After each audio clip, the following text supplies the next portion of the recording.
శృంగారంలో అమ్మాయిని ఎలా తృప్తిపరచాలి అని మిత్రులు అడుగుతున్నారు. అమ్మాయిని తృప్తిపరచాలి అనుకుంటే అమ్మాయికి సైకలాజికల్గా మనం ఒక బాండింగ్ క్రియేట్ చేసుకోవాలి. అమ్మాయికి ఇప్పుడు చాలామంది నాకు పేషెంట్లు వస్తారు. సార్ మేము ఈ మధ్యన బ్యాంకాక్ పోయాము, తెల్లగా ఉన్నారు అమ్మాయిలు, 18-20 ఏళ్ళ అమ్మాయిలని నేను 5-6గురితో సంసారం చేశాను, అయినా నాకు తృప్తి లేదు, ఏదో అసంతృప్తిగా ఉంది. వాళ్ళంతా తెల్లగా ఉన్నారు, చక్కగా ఉంది.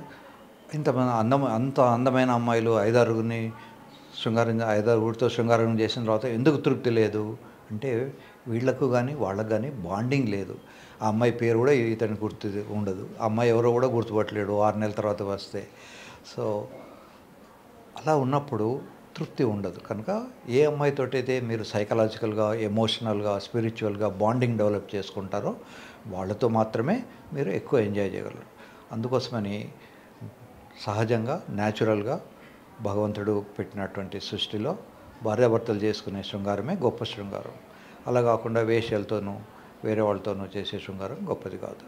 అమ్మాయిని తృప్తిపరచాలనుకుంటే మీకు బాండింగ్ ఉంటే తృప్తి వస్తుంది.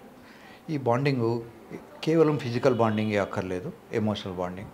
ఇప్పుడు కలిసి ఇద్దరు ఏదైనా ఒక మ్యాథమెటికల్ ప్రాబ్లమ్ సాల్వ్ చేశారనుకోండి, దట్స్ ఆల్సో బాండింగ్. లేదా కలిసి కొంతసేపు పాలిటిక్స్ డిస్కస్ చేశారనుకోండి, ఇజ్రాయెల్ ఇరాన్ వార్ గురించి ఇద్దరు మాట్లాడుకున్నారు, దట్స్ ఆల్సో ఏ బాండ్. తర్వాత ఇద్దరు కలిసి దేవుడి పూజ చేశారో, లేదా శ్లోకం చదువుకున్నారో, లేదా ఇంకేదైనా చేశారో, దట్స్ ఆల్సో ఏ బాండ్. కనుక లేదా భగవద్గీత తీసుకొని ఇద్దరు డిస్కస్ చేసుకొని philosophical bonding, spiritual bonding. So అన్ని రకాల బాండింగ్ ఉన్నప్పుడు వాళ్ళకు తృప్తి ఎక్కువ వస్తుంది. రెండోది ఫిజికల్గా, ఇప్పుడు ఇంతవరకు మనం ఎమోషనల్ బాండింగ్ గురించి మాట్లాడుకున్నాం. ఇప్పుడు ఫిజికల్ బాండింగ్ కూడా అవసరం. ఈ ఫిజికల్ బాండింగ్లో 3 స్టేజ్లు ఉంటాయి: ఫోర్ ప్లే, ఆఫ్టర్ ప్లే అని. ఫోర్ ప్లే అంటే ప్లే కన్నా ముందు దశ. ఫోర్ కన్నా ముందు దశలో ఏమిటి? శృంగారం అనేది ఒక తపస్సు లాంటిది. పొద్దున్న లేచినప్పటి నుంచి రాత్రి దాకా, మళ్ళీ రాత్రిని పడుకున్న తెల్లవారు లేచినప్పటి నుంచి మళ్ళీ రాత్రి దాకా అబ్బాయిలు అమ్మాయిలు ఇద్దరు దాని గురించి కొంత శ్రమ పడాలి. ఫర్ ఎగ్జాంపుల్ ఇతను ఆఫీస్లో ఉంటే కూడా మధ్య మధ్య ఓ మెసేజ్ పెట్టాలి, తిన్నావా, ఎలా ఉన్నావు, లేదా చిన్న మెసేజ్ పెట్టాలి, నేను ఇంటికి వచ్చేసరికి ఇవాళ ఎర్ర చీర కట్టుకోండి అని. తర్వాత ఇంటికి వచ్చాక అప్రిషియేట్ చేయాలి, థ్యాంక్ యూ, నేను చెప్పినట్టే నువ్వు ఎర్ర చీర కట్టుకున్నావు, ఐఎమ్ వెరీ హ్యాపీ అని చెప్పడం నేర్చుకోవాలి. సో ఇలా కమ్యూనికేషన్ పెంచుకోవాలి. తర్వాత ఫిజికల్గా టచ్ చేసినప్పుడు కొంతసేపు గుడ్డలు ఉండగానే టచ్ చేయడం నేర్చుకోవాలి. తర్వాత కొంచెం సెమీ న్యూడ్గా చేయాలి. అమ్మాయిలు కూడా అబ్బాయి బెడ్రూమ్లోకి వెళ్ళే ముందు కనిపించకుండా కొంత మనం చిన్న బట్టలు, పొట్టి బట్టలు, లేదా కొంచెం రివీలింగ్ బట్టలు అవి వేసుకోవాలి. సో అతనికి ఒక ఇంట్రెస్ట్ కలగాలి. ఓ దిక్కుమాలిన నైటీ ఒకటి వేసుకొని రోజు అదే నైటీలో, రోజు అదే వైఫు, అదే బెడ్రూము ఉన్నప్పుడు అతనికి ఒక రకమైనటువంటి జుగుప్స వచ్చే అవకాశం ఉంటుంది. కనుక మధ్య మధ్య బట్టలు మార్చుకోవాలి, మధ్య మధ్య వేరే ఊరు వెళ్ళాలి,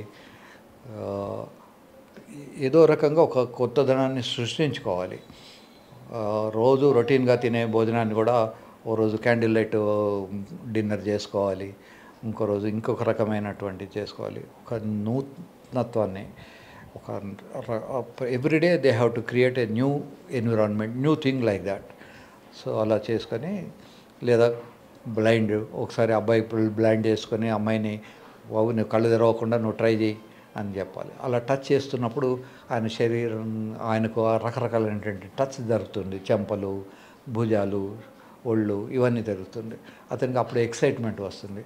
అలాగే అమ్మాయికి కూడా కళ్ళకు గంతలు కట్టేసి కొంతసేపు నువ్వు టచ్ చేయి, నువ్వు నా డ్రెస్ విచ్చమ్మా, నా షర్ట్ విచ్చు అని చెప్పేయాలి. ఇట్లా they have to create certain new things everyday.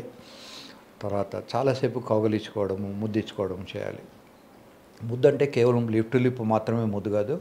మీరు చెంప మీద పెట్టిన ముద్దే, నుదుటి మీద అయినా, especially nape of the neck అంటారు, ఇక్కడ దీని మెడకు వెనక వైపు యూజువల్గా అది టచ్ కాదు, ఆ ప్లేస్లో కనుక ఎవరైనా టచ్ చేస్తే ఒక రకమైన స్పెషల్ ఫీలింగ్ వస్తుంది.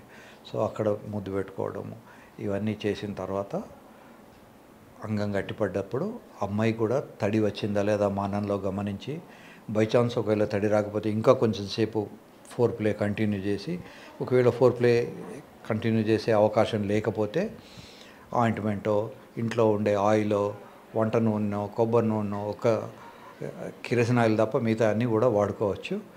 ఓసారి ఏదో మిత్రుడు అడిగారు, సార్ మరి ఇంట్లో వంట నూనె వాడితే ఇన్ఫెక్షన్ రాదా అని. రాదు. ఇన్ఫెక్షన్ అంటే బ్యాక్టీరియల్ గ్రోత్ ఉంటే ఇన్ఫెక్షన్ అంటాం. కనుక మీరు వంటకు వాడుకునే నూనెలు, కొబ్బరి నూనె, ఆయింట్మెంటు, వ్యాజిలిన్ ఏదైనా ఒకటి పెట్టేసుకొని లోపలికి ఎంటర్ కండి. ఎంటర్ అయిన తర్వాత వేరే ఆలోచనలన్నీ మానేయండి. కేవలం అమ్మాయి అందాన్ని గమనించడం నేర్చుకోండి. కేవలం గమనించడమే కాకుండా ఆమె చెవిలో ఆమె పేరు చెప్పడము, లేదా ఆమెను మెచ్చుకోవడము, ఆ టైంలో కనుక మీరు ఇట్లాంటి చిన్న చిన్న ట్రిక్స్ పాటిస్తే వాళ్ళకు బాండింగ్ ఎక్కువైపోతుంది. సో అలా చేస్తూ ఇదంతా ప్లే తర్వాత ఆఫ్టర్ ప్లే. చాలామంది అమ్మాయిలకి ఏంటంటే వీడికి మెత్తబడగానే అయిపోయింది లేదని తీసేసి హడావిడిగా బాత్రూమ్కి వెళ్ళి కడుక్కొని తల పక్కకు తిప్పుకొని పడుకుంటారు. That's not the way. అలా ఇజాకులేట్ అయ్యి మెత్తగా అయిపోయిన తర్వాత కూడా బాడీ అయితే టచ్ అవుతూనే ఉంటుంది. బాడీ టచ్ చేస్తూ కొంచెంసేపు దాన్ని కంటిన్యూ చేసుకోవాలి. 5-10 నిమిషాలు అలాగే ఒకరికొకళ్ళు టచ్ చేస్తూ ఉండాలి. అప్పుడు దాన్ని ఆఫ్టర్ ప్లే అంటారు. So four play, after play, ఈ 3 ప్లేలు కూడా చేసినప్పుడే వాళ్ళకు తృప్తిగా ఉంటుంది. సో అమ్మాయిని తృప్తిపరచడం అనేది కేవలం పోస్చర్స్తో రాదు. ఫలానా భంగిమలో చేస్తేనే అమ్మాయి తృప్తిపడుతుంది అనుకోవడం పొరపాటు. ఫర్ ఎగ్జాంపుల్ చాలామంది మీరు యూట్యూబ్లో చూడవచ్చు, డాగీ స్టైల్లో చేస్తే అమ్మాయి తృప్తిపడుతుంది. డాగీ స్టైల్లో కొందరికి వీలు కాదు. కొందరికి హిప్స్ పెద్దగా ఉంటాయి, కొందరికి బటక్స్ చాలా పెద్దగా ఉంటాయి, వీడికి అంగం చిన్నగా ఉంటుంది. ఆ కపుల్ పర్టికులర్గా వాళ్ళు డాగీ స్టైల్ చేస్తే అది టచ్ కూడా కాదు. కనుక మీ శరీరానికి, మీ అంగాన్ సైజుకు మీకు ఏ పోస్చర్ బాగుంటుంది అనేది చూసుకోవాలి. తర్వాత కొన్ని పోస్చర్స్ చేయాలంటే దానికన్నా ముందు ట్రైనింగ్ అవసరం, రిహార్సల్స్ అవసరం అనుకుంటే ఎక్స్పర్ట్ చేయించి వాళ్ళు స్ట్రెచ్ ఎక్సర్సైజ్ చేసుకోవాలి. ఇవేవీ లేకుండా కామసూత్ర చదివేసి ఈ పొజిషన్లో చేద్దాం, ఆ పొజిషన్లో చేద్దాం అని అనుకోవడం పొరపాటు. సో ముందు మీకు కంఫర్టబుల్ పొజిషన్లో చేయండి. తర్వాత కొత్తవి ఎక్స్ప్లోర్ చేయదలుచుకున్నప్పుడు స్పెషల్ ట్రైనింగ్, స్పెషల్ ఎక్సర్సైజ్ చేసి రిహార్సల్ చేసుకొని అప్పుడు చేయండి.